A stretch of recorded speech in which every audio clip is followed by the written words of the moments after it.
पुणे जिल्ह्यात 2 अल्पवयीन बहिणींवर बलात्कार करून त्यांची हत्या केल्याचा धक्कादायक प्रकार समोर आला आहे। 2 अल्पवयीन बहिणींवर अत्याचार करून त्यांची हत्या केल्याच्या प्रकरणी पुणे ग्रामीण पोलिसांनी गुरुवारी एका 54 वर्षीय व्यक्तीला अटक केली आहे।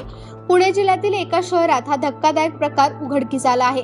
दरम्यान या घटनेत 8 आणि 9 वर्षीय 2 बहिणींची लैंगिक अत्याचारानंतर हत्या करण्यात आल्यावरून संतापाची लाट उसळली आहे। पोलिसांनी दिलेल्या माहितीनुसार आरोपी हा एका स्थानिक हॉटेलमध्ये स्वयंपाकी म्हणून काम करतो आणि पीडित मुलींच्या शेजारीच राहतो।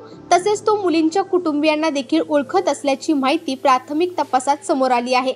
या 2 मुलींचे मृतदेह बुधवारी रात्री त्यांच्या घराजवळील एका खोलीत पाणी साठवण्यासाठी वापरण्यात येणाऱ्या ड्रम मध्ये आढळून आले होते, असेही पोलिसांनी सांगितले आहे।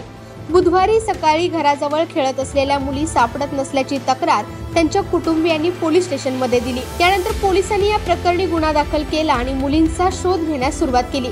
पोलिसांनी सांगितले की पीडित मुलीचे वडील सफाई कर्मचारी म्हणून काम करतात, तर आई मजूर आहे। बलात्कार प्रकरणात जामीन मिळालेल्या भाजप आमदारावर अंडी फेकली, तिघांना अटक। पोलिसांनी आरोपी विरोधात पुणे जिल्ह्यातील एका पोलीस ठाण्यात भारतीय न्याय संहिता आणि बाललैंगिक गुन्हे प्रतिबंध कायद्यान्वये गुन्हा दाखल केला आहे।